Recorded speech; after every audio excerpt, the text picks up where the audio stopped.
Dalam sebuah riwayat yang sahih, Nabi SAW pada saat turun hujan, beliau membuka imamahnya dan juga membuka sebagian baju di bagian kerah leher beliau sambil membiarkan air hujan menetes di tubuh beliau dan berkata, sesungguhnya air ini baru turun dari rahmat Tuhannya. Bismillahirrahmanirrahim. Alhamdulillahil qail. Ya ayyuhalladzina amanu taqullaha haqqa tuqatih wa la tamutunna illa wa antum muslimun. Segala puji dan puja bagi Allah yang telah berfirman, hai orang-orang beriman, bertakwalah kepada Allah sebenar-benar takwa dan janganlah kalian meninggal dunia kecuali dalam keadaan Islam. Alhamdulillahil qail. Ya ayuhan nasu taqu rabbakum alladhi khalaqakum min nafsin wahida wa khalaqa minha zawjaha wa batha minhuma rijalan katsiran wa nisaa. واتقوا الله الذي تساءلون به والأرحام إن الله كان عليكم رقيبا. Segala puji dan puja bagi Allah yang telah berfirman, hai sekalian manusia, bertakwalah kepada Tuhan kalian yang telah menciptakan kalian dari jiwa yang satu, yaitu Adam alaihissalam, dan telah menciptakan dari jiwa yang satu istrinya Hawa alaihissalam, dan telah banyak memberikan keturunan laki-laki juga perempuan dari keduanya. Sekali lagi bertakwalah dan hanya patuh dan tunduklah kepada Allah, juga jagalah hubungan silaturahim. Sesungguhnya Allah senantiasa mengawasi kalian. Walhamdulillahil qail. Ya ayyuhalladzina amanu taqullaha wa qulu qawlan sadida yuslih lakum a'malakum wa yaghfir lakum dhunubakum wa may yuti'illaha wa rasulahu faqad faza fawzan 'azima. Segala puji dan puja kepada Allah yang telah berfirman, hai orang beriman, sekali lagi bertakwalah kepada Allah, patuh dan tunduklah kepadanya, dan ucapkan kalimat yang benar, jujurlah. Niscaya dia akan memperbaiki amal-amal perbuatan kalian, mengampuni dosa-dosa kalian. Barang siapa yang mentaati Allah dan Rasulnya, sungguh dia telah mendapatkan kemenangan yang besar. Asyhadu an la ilaha illallah wahdahu la syarika lah wa asyhadu anna Muhammadan abduhu wa rasuluh. Saya bersaksi tiada Tuhan yang berhak disembah kecuali Allah dan Muhammad juga benar-benar hamba dan utusannya. Wassalatu wassalamu at-tammaini ala man qal. Semoga keselamatan dan juga salam dan taslim sempurna diucapkan kepada orang yang telah menyampaikan atau bersabda, fa inna asdaqal hadithi kitabullah. Sesungguhnya sebaik-baik rujukan umat Islam dalam segala lini kehidupan mereka adalah kitabullah. Wa khairul hadi Muhammadin sallallahu alaihi wasallam, dan juga yang telah mengucapkan sebaik-baik petunjuk setelah Al-Quran adalah petunjuk Nabi Muhammad sallallahu alaihi wasallam. Wa syarrul umuri muhdatsatuha, dan seburuk-buruk perbuatan dalam ibadah yang tidak punya rujukan dari keduanya, Al-Quran dan Sunnah. Fa inna kulla muhdatsin bid'ah, karena semuanya yang tidak punya rujukan dari wahyu dalam hal ibadah dikenal dengan perbuatan baru dalam agama. Wa nabidatin dhalalah, dan perbuatan baru itu akan membawa pelakunya pada kekeliruan dan kesesatan. Wa indanan finnar, kesesatan akan membawa pelakunya ke dalam api neraka. Saudaraku seiman rahimani rahimakumullah. Satu lagi serial iman yang akan menjadi bahasan dan topik khutbah Jumat kita pada kesempatan ini. Dan ini salah satu perangkat keimanan yang sangat dibutuhkan, bahkan tidak akan dirasakan kenikmatan keimanan seseorang, tidak akan bertambah ilmu seseorang tentang Tuhannya, dan juga tidak akan selalu semangat dia untuk istiqamah menjaga tanpanya. Itu adalah tafakkur. Ibnu Qayyim rahimahullah memberikan gambaran tentang masalah tafakkur atau merenung dan juga memikirkan tentang kebesaran Allah pada ciptaannya. Beliau mengatakan berfikir atau bertafakkur akan membuahkan pengetahuan, dan pengetahuan akan melahirkan perubahan keadaan yang terjadi pada hati manusia. Perubahan pada hati akan melahirkan kehendak, dan kehendak akan melahirkan perbuatan. Jadi berfikir atau bertafakkur tentang kebesaran Allah pada ciptaan-ciptaannya adalah asas semua kebaikan. Hal ini bisa menunjukkan kepadamu tentang keutamaan dan kemuliaan tafakkur itu sendiri. Bahwa tafakkur adalah amalan hati yang paling utama dan paling bermanfaat. Sampai-sampai dinukil dari para salaf, tafakkur sesaat lebih baik daripada ibadah setahun. Tafakkur bisa mengubah kelalaian menuju kesadaran. Dan dari hal-hal yang dibenci oleh Allah kepada hal-hal yang dicintai oleh Allah. dari ambisi dan keserakaan dunia kepada zuhud dan juga kepada qanaah atau merasa cukup, dari penjara dunia pada keluasan akhirat, dari kesempitan kejahilan kepada bentangan ilmu pengetahuan, dan dari penyakit syahwat dan cinta dunia menuju kepada kesembuhan rohani dan pendekatan diri kepada Allah, dan dari bencana buta, tuli dan juga bisu menuju nikmat penglihatan, pendengaran dan juga pemahaman tentang Allah, dan dari berbagai penyakit syubhat menuju kepada keyakinan yang menyejukkan hati dan keimanan yang menenteramkan. Dinukil dari kitab Miftah Darus Sa'adah di halaman 226. Apa yang baru kita dengarkan tadi adalah bagaimana Ibnu Qayyim rahimahullah memberikan gambaran kepada kita tentang pentingnya atau urgensi daripada tafakkur. Iya saudaraku seiman, kalau seseorang di antara kita hanya sekedar mengerjakan rutinitas ibadah tanpa membuahinya atau mengemasnya dengan tafakkur, pastikan tidak akan ada kenikmatannya. Kalau seseorang hanya datang sholat, tapi dia tidak pernah sama sekali merenungi tentang ciptaan-ciptaan Allah, baik di langit, baik di bumi, dengan merenungi sejenak, dengan coba memikirkan bagaimana Allah menciptakan, bagaimana langit tanpa tiang bisa berdiri, bagaimana jumlah miliaran bintang-bintang yang ada di langit sana, pergantian siang malam, turunnya hujan, burung yang terbang, dan dengan leluasannya dengan segala macam jenisnya. Begitu juga dengan apa yang ada di bumi, semuanya yang nampak dengan mata kita atau tidak nampak pun bisa kita lihat dan bisa renungi. Tapi yang nampak misalnya, kita bisa lihat populasi manusia, hewan-hewan, beragam macam jenis makanan, minuman, pergantian musim dan segala macam hal menunjukkan bahwasanya ada zat yang mengatur semua itu. Tafakkur ini akan membuat seseorang lebih khusyuk dalam ibadah, lebih mudah dalam menerima dan mengamalkan itu. Allah subhanahu wa ta'ala menurunkan banyak sekali ayat-ayat dalam Al-Quran berhubungan dengan perintah untuk bertafakkur. Di antaranya dalam surah Al-Imran surah nomor 3 ayat 191 yang berbunyi, Alladzina yadhkuruna Allaha qiyaman wa qu'udan wa ala junubihim wa yatafakkaruna fi khalqis samawati wal ardi rabbana ma khalaqta hadha batila subhanaka faqina adzaban nar. Dan hamba Allah yang mengingat Allah atau berzikir kepada Allah dalam kondisi mereka berdiri, mereka duduk, mereka berbaring, dan mereka selalu bertafakkur, merenungi kepada atas ciptaan Allah di langit dan juga di bumi. Seraya mereka mengucapkan, wahai Tuhan kami, sesungguhnya Engkau tidak menciptakan ini sia-sia, maha suci Engkau, selamatkanlah kami dari api neraka. Juga Allah subhanahu wa ta'ala menyebutkan dalam surah Ar-Ra'd, surah nomor 13 ayat 2 sampai ayat 4 yang bunyinya, Allahul ladzi rafa'as samawati bighairi amadin tarawunaha thumma istawa 'alal 'arsy wa sakhkhara asy-syamsa wal qamar kullun yajri li ajalin musamma yudabbirul amra yufassilul ayati la'allakum biliqa'i rabbikum tuqinun. Allah lah yang telah meninggikan langit tanpa tiang sebagaimana kalian bisa lihat atau saksikan. Kemudian dia bersemayam di atas arsy, dan dialah yang telah menundukkan matahari juga bulan, masing-masing beredar hingga waktu yang telah ditentukan. Allah lah yang telah mengatur urusan seluruh makhluknya, menjelaskan tanda-tanda kebesarannya supaya kamu meyakini pertemuan dengannya. Ayat 2 dari surah Ar-Ra'd. Ayat 3-nya, wa huwal ladzi maddal arda wa ja'ala fiha rawasiya wa anhara wa min kulli thamarati ja'ala fiha zawjayn ithnain yughshil laila an-nahar inna fi dhalika laayatin liqaumin yatafakkarun. Dan dialah Tuhan yang telah membentangkan bumi dan menjadikan gunung-gunung juga sungai-sungai pada bumi tersebut, juga menjadikan pada bumi semua buah-buahan yang berpasang-pasangan. Allah lah yang telah menutupkan malam pada siang. Sesungguhnya pada demikian itu terdapat tanda-tanda kebesaran Allah bagi kaum yang mau memikirkan.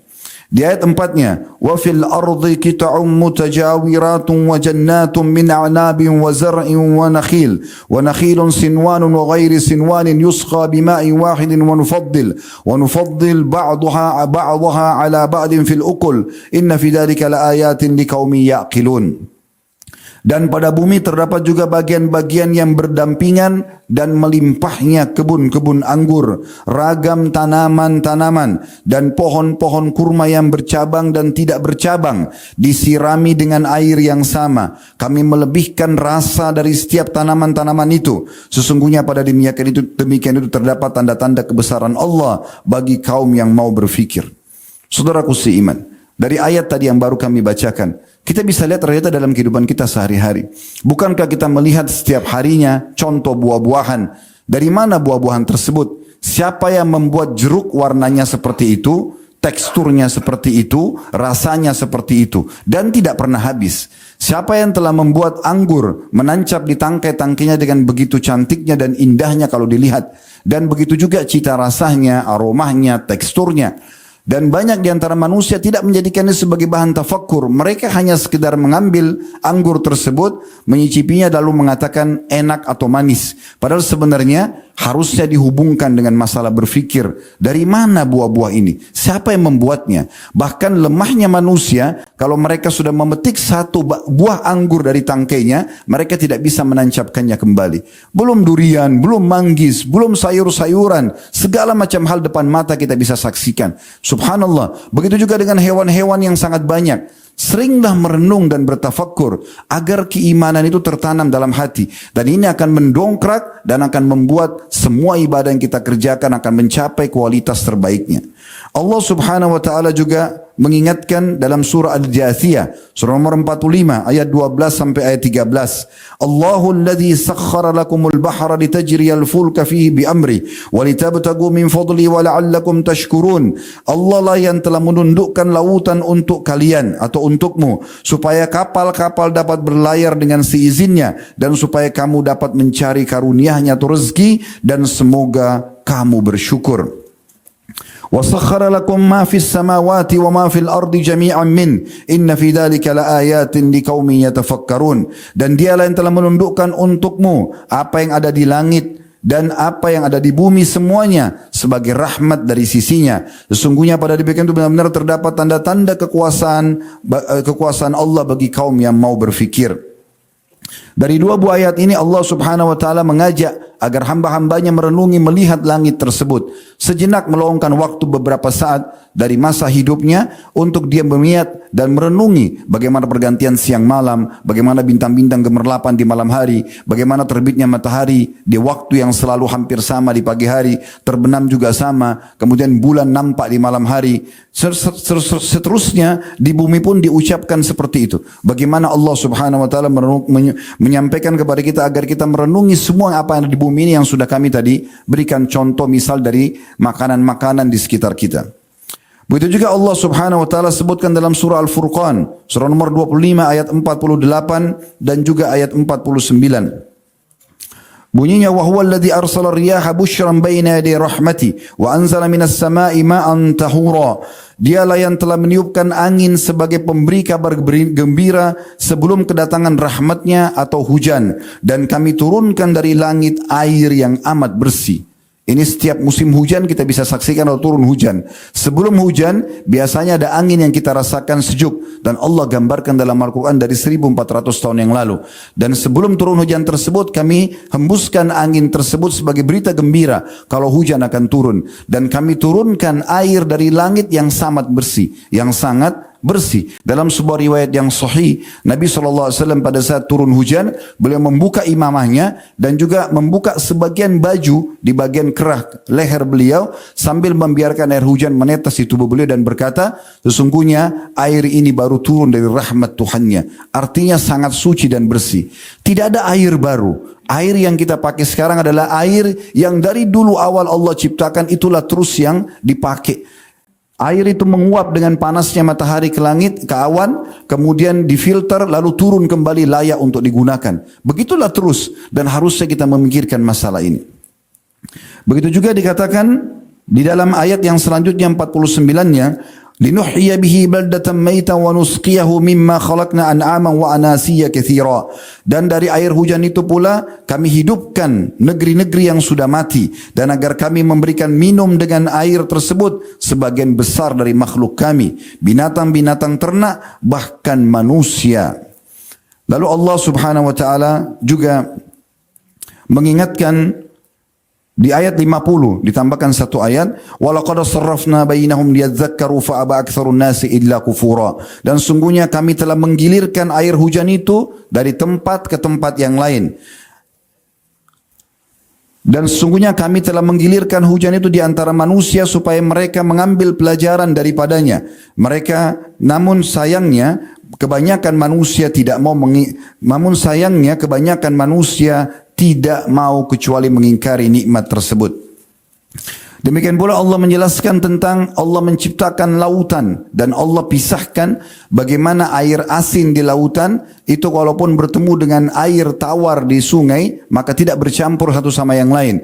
Dan di hari-hari kita sekarang ini sangat mudah kita untuk menyaksikan, tinggal ketik di YouTube tentang masalah pertemuan antara laut dengan sungai, kita akan lihat keajaiban yang luar biasa. Seperti ada dinding yang memisahkan antara air asin sama tawar tidak bercampur satu sama yang lain.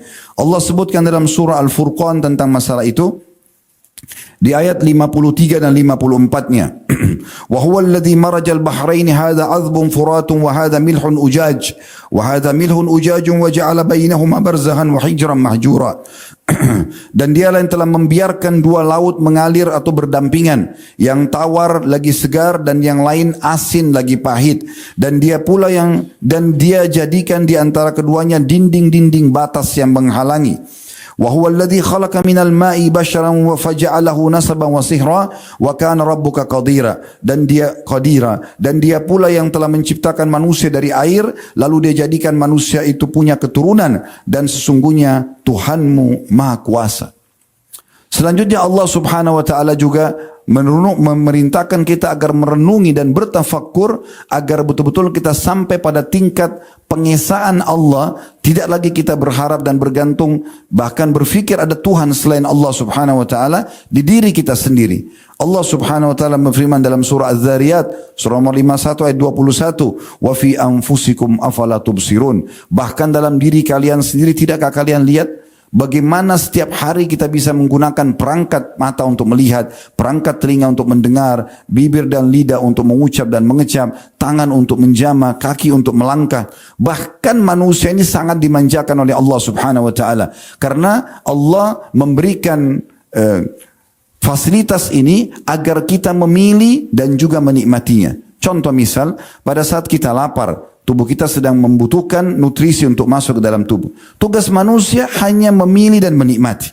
Dia ingin makan yang gurih, yang manis, yang asam, yang pedas. Kemudian dipilihlah makanan tersebut. Dia memilih yang pertama. Yang kedua hanya menikmatinya. Dia makan, ujung lidahnya sudah ada perasa sehingga dia tahu ini enak atau tidak, ini pedas atau manis misalnya. Kemudian setelah itu selesai, tidak ada tugas yang lain. Makanan yang dikonsumsi oleh manusia tersebut yang penuh dengan beragam macam vitamin, dengan komposisi yang dibutuhkan oleh tubuh manusia, kalau sudah masuk ukuran sepertiga jari ke tenggorokan manusia tersebut, maka tidak ada lagi andil atau campur tangan manusia tadi. Tubuh manusia ini ibaratnya sebuah pabrik yang sangat besar, berisikan ribuan lift-lift yang siap untuk mengambil dan memilah-milah makanan dimakan oleh manusia tersebut. Yang ini vitamin untuk tubuh ini, yang ini untuk darah, yang ini untuk otot, dan seterusnya. Dan luar biasanya, apa yang tidak dibutuhkan oleh tubuh manusia akan dialihkan sehingga menjadi kotoran atau ampas, yang juga ada satu sistem yang luar biasa di mana manusia akan merasa itu mengganggunya, maka dia harus ke WC kemudian membuangnya. Sistem raksasa ini adalah sesuatu yang harus direnungi oleh setiap manusia. Bagaimana ada zat yang telah menciptakan dan mengatur semua itu.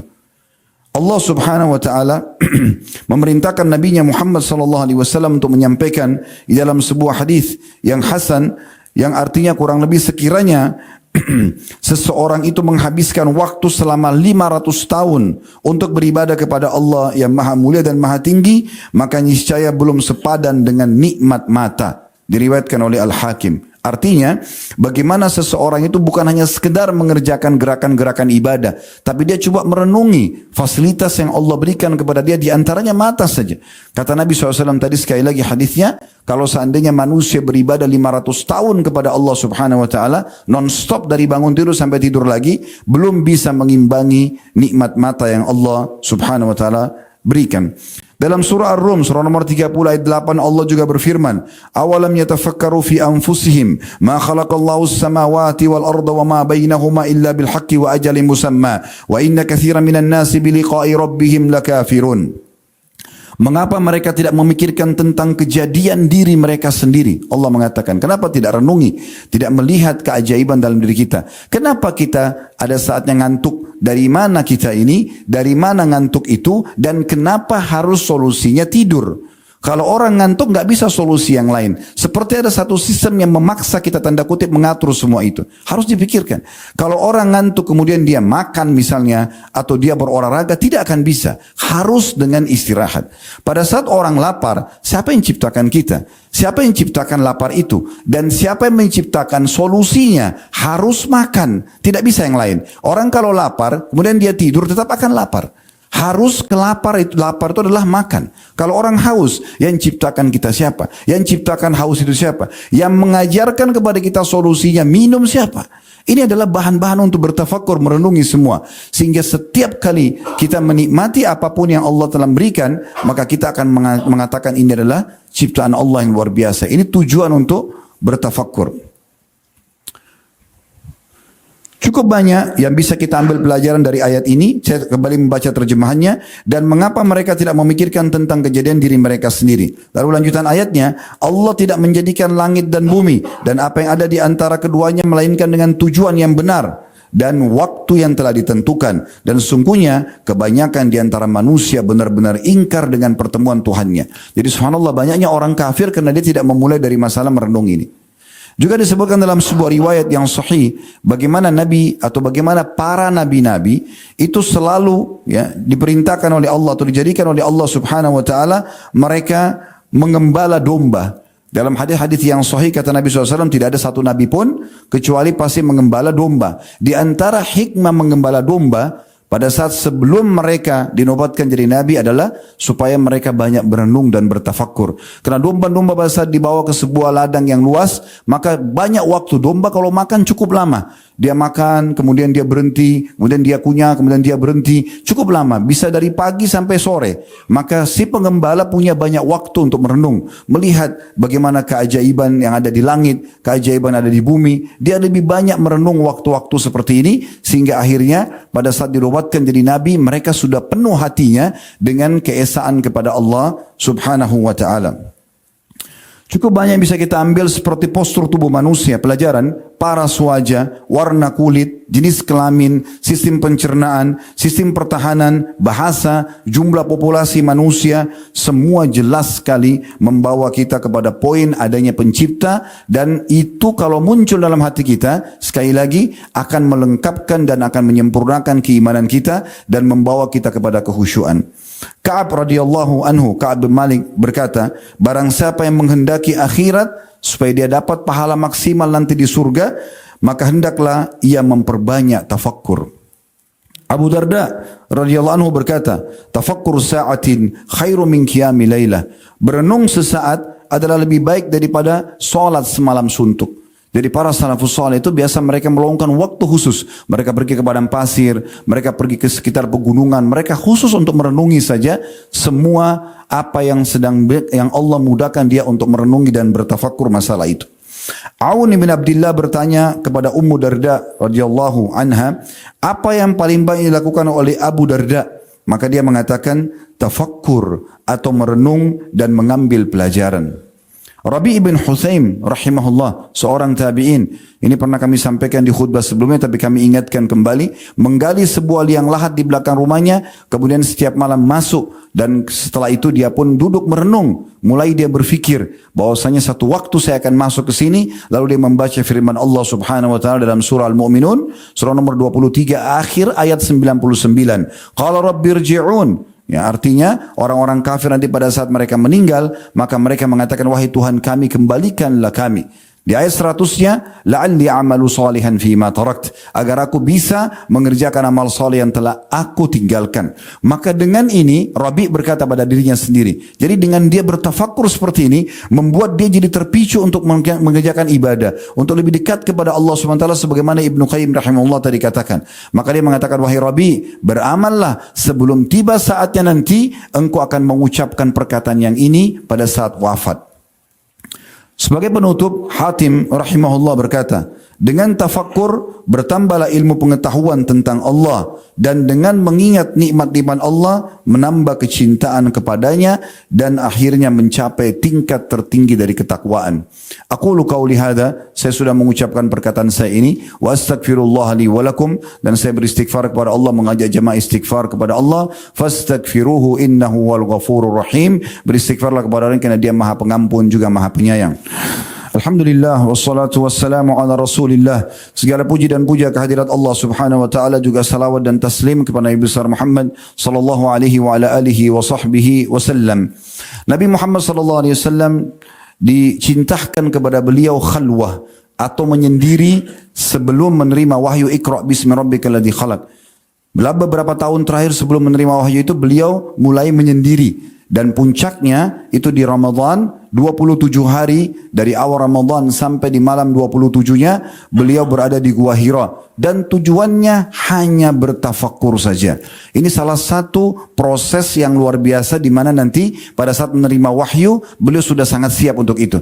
Duduk saja di Gua Hira yang sangat tinggi, mungkin untuk naik ke Gua Hira itu butuh 1 jam, jalan kaki dan turun juga mungkin butuh 1 jam, cukup jauh. Beliau sengaja ke sana merenungi bagaimana terbitnya matahari, bagaimana terbitnya matahari, bintang-bintang, turunnya hujan, melihat burung-burung yang berterbangan, dan melihat kota Mekah yang sangat luas. Lalu kemudian dia melihat juga manusia dari jarak jauh, ya, di sekitar Ka'bah yang sedang melakukan tawaf. Lalu kemudian Nabi SAW juga melihat Ka'bah. Akhirnya membuat dalam hampir 1 bulan itu keimanan tertanam dalam hati Nabi SAW, dan akhirnya beliau siap untuk menerima wahyu Allah subhanahu wa ta'ala.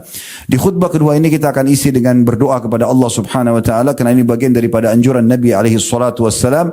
Dan salah satu hadis beliau berbunyi bahwasanya hari Jumat ada waktu di mana setiap muslim kalau berdoa diterima oleh Allah subhanahu wa ta'ala, dan itu adalah pada saat khatib sedang khutbah kedua sampai diiqamahkan salat. Dan riwayat yang lain berbunyi Jumat ada 12 waktu, dan tidak ada seorang muslim berdoa kecuali akan diijabah oleh Allah subhanahu wa ta'ala, dan kejarlah atau perbanyaklah doa di selepas asar sampai terbenam matahari. Dalam riwayat lain bahkan beliau memberikan isyarat dengan tangannya waktu yang sangat sedikit. Oleh karena itu kita hadirkan hati dan fikiran kita untuk berdoa kepada Allah subhanahu wa ta'ala. Semoga Allah ijabah ini.